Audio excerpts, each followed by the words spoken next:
আজ দীর্ঘ 1 বছর যে জলের সমস্যা আছে, আমরা বারবার এসেছি এখানে, কোনো কমিশনার আমাদের কোনো কথা শুনেনি। আমরা যতবার এসেছি আমাদেরকে দূর দূর করে তাড়িয়ে দেওয়া হয়েছে। আমরা এর আগে অনেক বিক্ষোভ করেছি, আমরা মিউনিসিপ্যালিটিতে গিয়েছি, কিন্তু তাতেও কোনো কাজ হয়নি। উনি আজকে যে দাঁড়িয়েছেন, কোনোদিন পাড়ার মধ্যে যে একটু দেখেছেন যে মানুষগুলোর কি অবস্থা? কোনোদিনও দেখেননি। আজকে উনি বলছেন এত টাকা খরচা করে আমরা পাম্প সারাই করছি, কিন্তু পাম্পের কিছু হচ্ছে না। যে জলটা আছে আমরা তাকে জল এনে খাইয়ে দেখাচ্ছি যে তিনি খেতে পারেন কিনা, তারপর তো আমরা খাবো। আর একটা জিনিস, যে কথাগুলো বলছেন টোটাল পুরো মিথ্যে কথা। তিনি তো এসিতে থাকেন, এসির মর্মটা বুঝেন, তিনি সাধারণ মানুষের কথা বোঝেন না। আর আজকে বলছে আজকে উনি বললেন আমার কিছু করার নেই, আমি অনেক চেষ্টা করছি, কিন্তু উনি কিচ্ছু করছেন না। 1 নম্বর, আর চেষ্টা যদি করতেন 1 বছর ধরে অনেক কিছু হতো। আজকে বলছে আমার যে ওখানে পায়ে জুতো ছিঁড়াচ্ছে। আরে ডাক্তারবাবু বলুক না, আমরা শিলাদাস অর্ডার করে দেবো ডাক্তারবাবুর বাড়িতে। ডাক্তারবাবুর বাড়িতে আমরা শিলাদাস, আমাদের মেদিনীপুরের বুকে যে কোম্পানি এখানে বসেছে, আমরা সেটা অর্ডার করে দেবো। কিন্তু মিথ্যে কথা কেন বলছেন উনি? পানীয় জলের দাবিতে শুধু আজ নয়, দীর্ঘ 1 বছর বিক্ষোভ চলছে। 1 বছরে উনি পাড়ার মধ্যে যে দেখেন না। আজকে গোপাল বাবু, যিনি গোপাল মাইতি, তার আবাস ফ্ল্যাটে তিনি আমাদেরকে জল দিয়ে আজ পর্যন্ত সাহায্য করছেন। একটা পুকুর ছিল, পুকুরটাকে চেয়ারম্যান কমিশনার মোটা ঘুষ খেয়ে নিচ্ছে। ঘুষ খেয়ে নিয়ে পুকুরটাকে ভরাট করেছে, চারপাশে পাঁচিল দিয়ে দিচ্ছে। পুকুরে জল নাই, সামনে যে বড় বড় ফ্ল্যাটগুলোকে পারমিশন দিয়ে দিচ্ছে। আমাদের বসমতার জল টেনে নিচ্ছে, কুয়ায় জল নেই, রাস্তার কলে আমরা জল পাচ্ছি না। আমরা বাঁচবো কেমন করে? আমাদের বাচ্চারাকে কেমন করে আমরা বাঁচাবো? আমরা কি খেয়ে বাঁচবো? জল ছাড়া মানুষ বাঁচে না, জল ছাড়া মানুষ বাঁচে না, জল ছাড়া মানুষ বাঁচে না। না, জল নেই, কুয়ায়ও জল নেই। বলছি আমি বলছি তোমরা এখান থেকে যাও, আমার যারা হবে না এখান থেকে যাও, চেয়ারম্যানকে জানাও। আমার নাম মীরামুখী। পাম্প ডাক্তারবাবু পাম্প করেছে, কিন্তু ওই জল খাওয়া যাচ্ছে না, একদম জল মুখেই নেওয়া যাচ্ছে না। অথচ আমাদের পাড়াতে কল আছে, সেই কলের লাইনগুলোও বন্ধ। কুয়া শুকনা, পুকুর শুকনা, সব শুকনো হয়ে গেছে। আমরা জলের জন্য এত ভুগছি যে কিছু বলার যাচ্ছে না। এসে বলতে আবার বলছে আপনারা বাড়ি চলে যান, আমি কিছু পারবো না, এইসব বলছে। ভোটে দাঁড়িয়েছে, ভোটে যাওয়ার সময় দাঁড়িয়ে তখন ভোট নিয়েছে, দিয়ে এখন বলছে আমি যেতে পারবো না, নাকি ওর চটি ছিঁড়ে গেছে যেতে যেতে, নাকি বলছে কোনো ব্যবস্থা নাই। এবারে কি ভোল্টেজ কম, কম, এগুলো আমরা কি করে জানবো? আপনারাই তো যে বলবেন।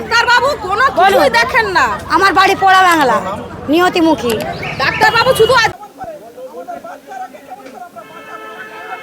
প্রচণ্ড গরমে মেদিনীপুর পুরসভার এলাকা শুরু হয়েছে পানীয় জলের সংকট। মঙ্গলবার দুপুরে রোদের দাবদাহ উপেক্ষা করে 6 নম্বর ওয়ার্ডে মানুষজন কাউন্সিলর ও সিআইসি সদস্য ডক্টর গোলক বিহারী মাঝির বাড়ি ঘেরাও করে বিক্ষোভ দেখান। তাদের সঙ্গে ছিল বালতি, কলসির দাবি। কয়েকদিন ধরে পানীয় জল পাচ্ছেন না। চেয়ারম্যান সৌমেন খান, জল বিভাগের সিআইসি মিতালি ব্যানার্জি গিয়ে পরিস্থিতি সামাল দেন। এলাকার স্থানীয় কাউন্সিলর গোলক বিহারী মাঝি জানান যে এই গরমে জলস্তর নেমে গেছে, 2টি গভীর নলকূপ অকেজো হয়ে গিয়েছে, সারিয়ে তোলা হয়েছে। শহরের যেখানে যেখানে পানীয় জলের সংকট দেখা যাচ্ছে, পানীয় জলের ট্যাঙ্ক পাঠানো হচ্ছে।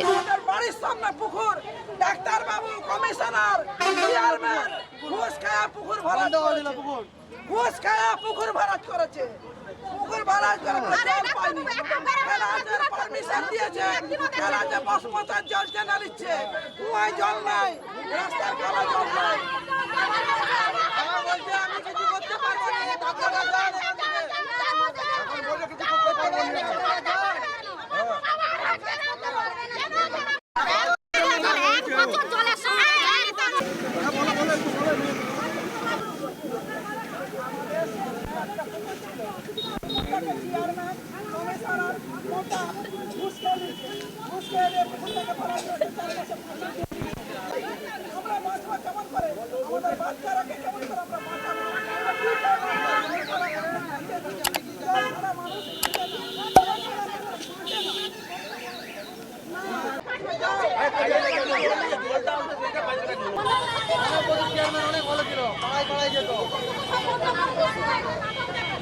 অনেক ভালো ছিল, অনেক ভালো ছিল।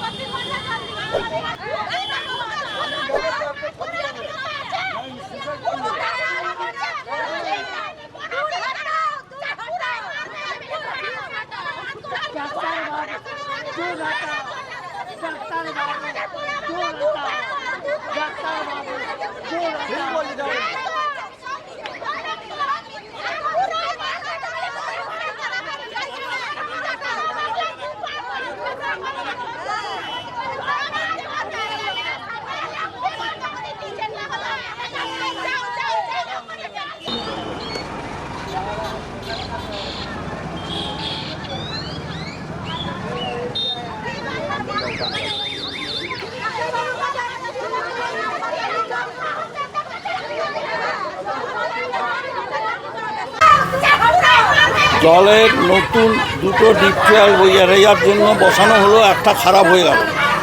নতুন ডিপ টিউবওয়েল থেকে জল প্রপার জায়গায় যাচ্ছে। কালকে আমার কাছে একটা খবর এলো, একটা চিঠি, যে আমাদের এরিয়াতে জলটা খুব সরু হচ্ছে, সেই জল ধরতে অনেকটা সময় লাগছে, একটা ব্যবস্থা নেই। এইটা জানার সঙ্গে সঙ্গে জল যেটা দেখে প্রদ্যুৎ, ওকে আমি চিঠি লিখে জলের ডিপার্টমেন্টে বলেছি, ইতিমধ্যে জলের লোক এসে গেছে, ওখানে লাইন চেক করছে।